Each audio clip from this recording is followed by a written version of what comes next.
Hi everyone, welcome back. This is video 3 of class 9 on chapter 17, ratio analysis. We just finished in class in video 2 the DuPont analysis, and we've got a couple other little things to talk about here. We will not have an Excel slide with this video 3. I have uploaded or made available the Excel sheets that I had that are in the class 9 area. Okay, in addition to ratio and DuPont analysis, there are two other commonly used financial statement analysis. It's common size analysis and the percent change analysis. Common size is actually used quite often. It's all income statement items and balance sheet items are expressed as only a percent. So that would mean that the size of an organization, if it was very large, it still might have like 5% of their total assets are cash. Well, even a small organization, 5% of the total assets may be cash. So it allows you to compare different organizations very easily without regard to the size. That's why they call it the common size analysis. You can see how that would be useful. And then the percentage change analysis is just the year-to-year change in net income items and balance sheet accounts as expressed percent change. So it's taking items from one year to the next and just doing analysis showing the percent change. So accounts receivable was, let's say it was 30% of your assets in the first year, and in the second year it's 40% of your assets. That's an indication that there's something wrong, or as even the slide says, it's out of control. So maybe all of a sudden you're not collecting your assets as quickly. You want to see a lot of consistency, and where there is not consistency, you need to really drill down and explain what is causing that.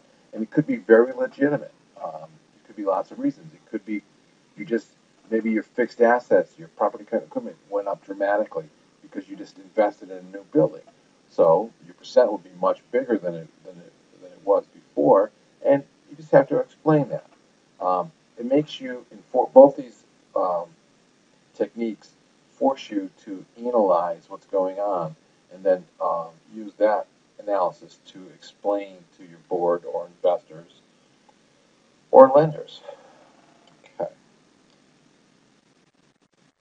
I'm going to put this current there. Okay.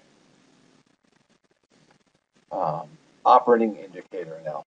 Operating indicator analysis involves the use of operating data as opposed to financial statement data to try to explain the business financial condition. This would be like, we're going to go through a couple examples here, but number of patients you serve. Now you won't see that on your financial statements, but it's a good indicator. Like you can take your number of patients that you saw in the hospital, a number of days of beds in the hospital, and see what that ratio is compared to other hospitals or your industry standards. If managers understand the underlying operating conditions, they can better deal with financial problem areas.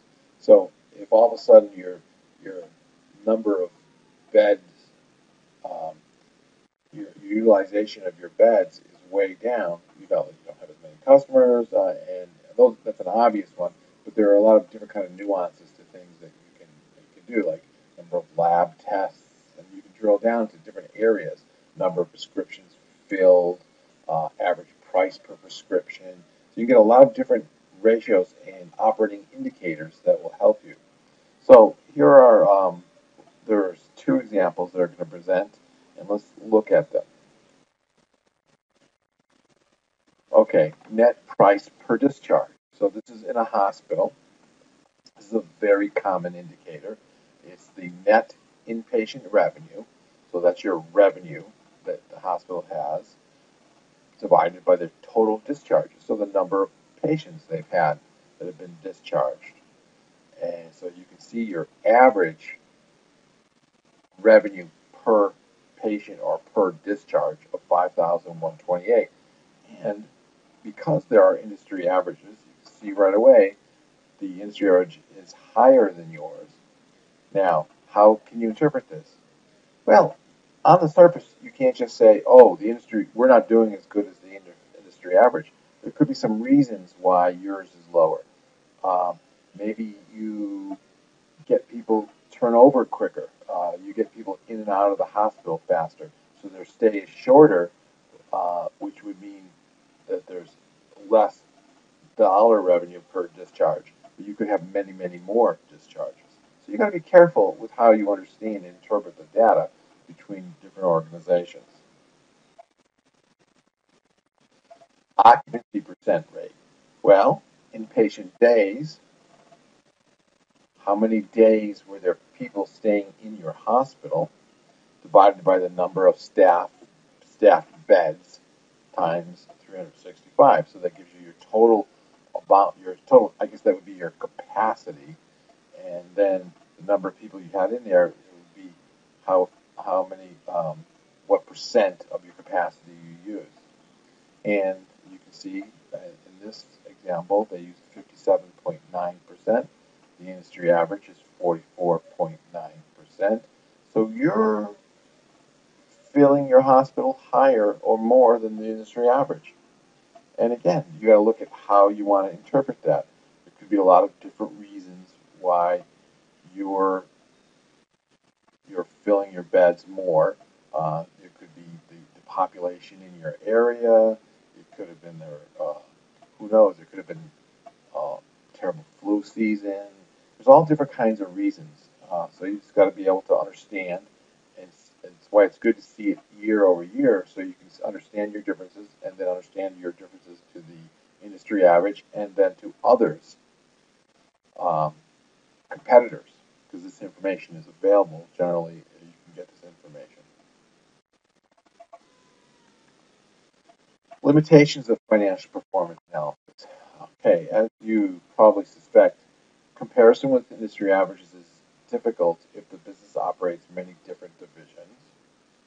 Average performance is not necessarily good performance.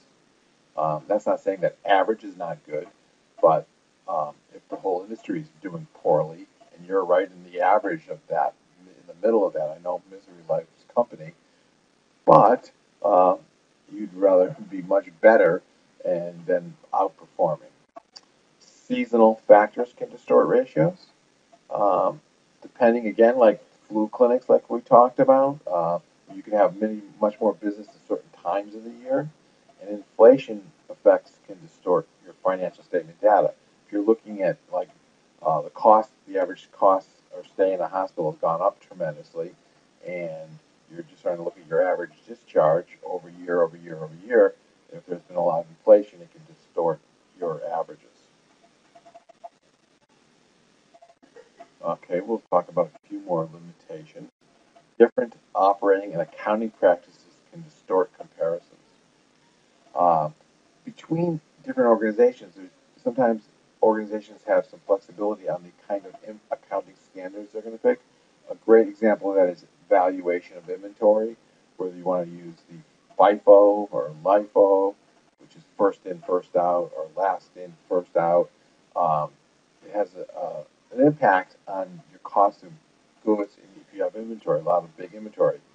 And sometimes um, that can definitely have an impact on just between hospitals that just due to different accounting standards. Sometimes it is hard to tell if a given ratio is good or bad. We've seen that in some of our ratio analysis. Just because average industry doesn't necessarily mean it's good. Um, Sometimes it may not be good to have high liquidity.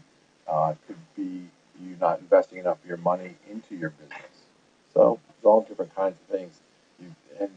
What really generally happens is the more experienced you become in your field, and the more you understand and use ratios, the better you become at it.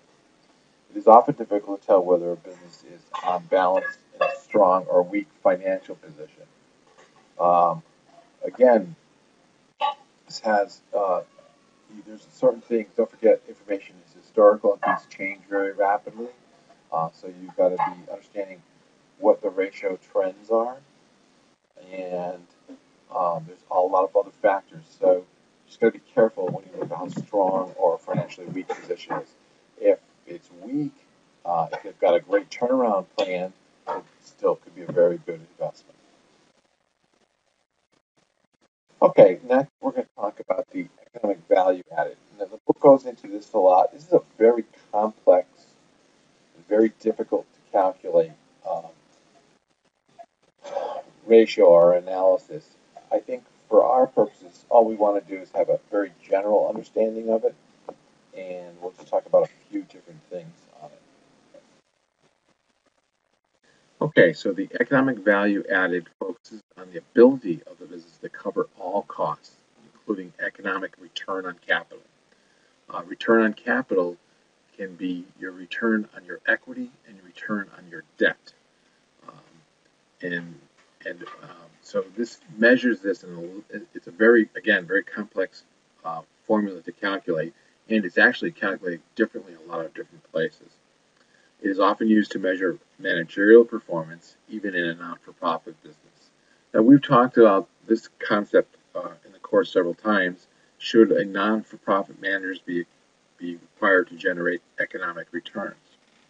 And in general, yes, they should, because if an organization, a nonprofit organization, has strong economic returns, it's able to reinvest those returns back into the community and provide superior services. So yes, it is important. EVA takes into account the total dollar cost of capital, which includes the cost of equity, not just your debt, but also your equity. EVA is not a cash flow measure. It attempts to measure the true economic benefit and cost of the entire business or division or project. In practice, again, it's relatively complex. Adjustments must be applied to accounting data. It's converting a lot of accrual accounting data into cash accounting data, cash basis. And again, it's very complex and difficult to calculate. So it's just important that you understand some of the key concepts of it, on what it's trying to do. And the book does a very good example of just kind of explaining it on sort of the surface. Okay, that's it for EVA. So we're going to go now into some other ways to look at and measure businesses, and start with benchmarking. It's the process of comparing a business performance data to selected standards. It's called benchmarking. Benchmarking has become more and more popular over time, and it's used quite a bit. And you should be able to ask anybody in your financial department if they could benchmark your organization, or if they have benchmarked your organization to others. The way it works is you'll take, like Riverside's total margin benchmark, and you can benchmark any of the other any ratio you have. Generally, all the financial ratios are benchmarked. This one, they're using the total margin, and we can see that, I guess, National GFB is a very high performing top of line hospital, and then you can, which is like in 2011 they had a 9.8% total margin, and then you can compare it to the industry's top quartile, which was 8.4. St. Anthony's, another hospital, 8. Riverside, the one we calculated, was 7.3. And you go right down the list, and you can see the industry lower quartile, 1.8. So we're well above the lower quartile at Riverside, which is a positive thing. Although last year, you could see we weren't. We were just barely out of that. So we've definitely had a lot of improvement in the last year. So benchmarking is something you'll see often, and it's if you're ever looking for a new job, it's a good way to start to study your organization, see how they are against other people if you're applying for other places. And believe me, when you go in for an interview, if you know some of these ratios, you know where they are, they'll be very impressed. Key performance indicators. see here, ratio analysis are often presented in a dashboard format that focuses on key performance indicators. Again, this is another very popular area, and the idea is to keep the clutter at a minimum.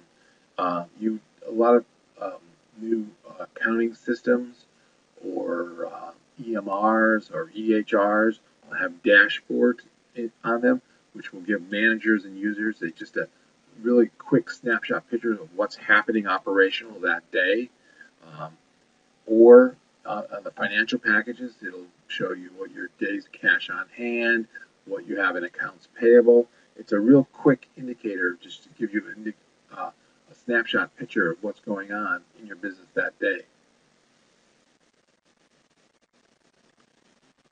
What are some areas of financial and operating performance that should be routinely monitored? Well, that's again the stuff on the dashboard. It depends on what portion or what part of the organization you're in. Um, like you might want to have the daily revenue just pop up on your dashboard, um, number of discharges that happened that day. Geez, it could be a lot of different things. But again, you want to think about this. You don't want it cluttered with a bunch of stuff that becomes meaningless. Sometimes the more information you have, the more meaningless it can become because you just can't process it all. So you want to look at some key indicators that when you look at them, you'll be able to tell, okay, that's up or down, and I can expect that it's a bad day or a good day, and things that you can be looking into why it was that bad that day. Should different dashboards be created for different purposes? Yes, exactly, absolutely. For daily operations or even in annual annual presentation to the board. Generally, dashboards aren't used for presentations to the board. You're looking at the year-long procedures or ratio analysis that happen for the year for board presentation. But if the board's really involved and they want to know each month how things change, definitely there could be some dashboard things you could put up for them, and then you could always just do snapshot pictures of them and present them at meetings. So here we are. This is the end of the ratio analysis. Now you have three pieces with the third video. You have an Excel spreadsheet that shows you how to calculate some of the ratios. We've talked about the meaning of a lot of the ratios, but to really get a deeper understanding, what I feel is very important is you read through the book, and as you're reading through the book, you're taking your time to analyze what they're saying, try to just jot down on the side some things, make sure you understand what's going on, and then it'll all start to sink in. This class 9 also is the last of our new material. Next class we'll be doing a review, and then after that we'll have the final. So I wish you all good luck, and don't forget your homework, which is also posted, and don't forget to read this chapter. Okay? Take care.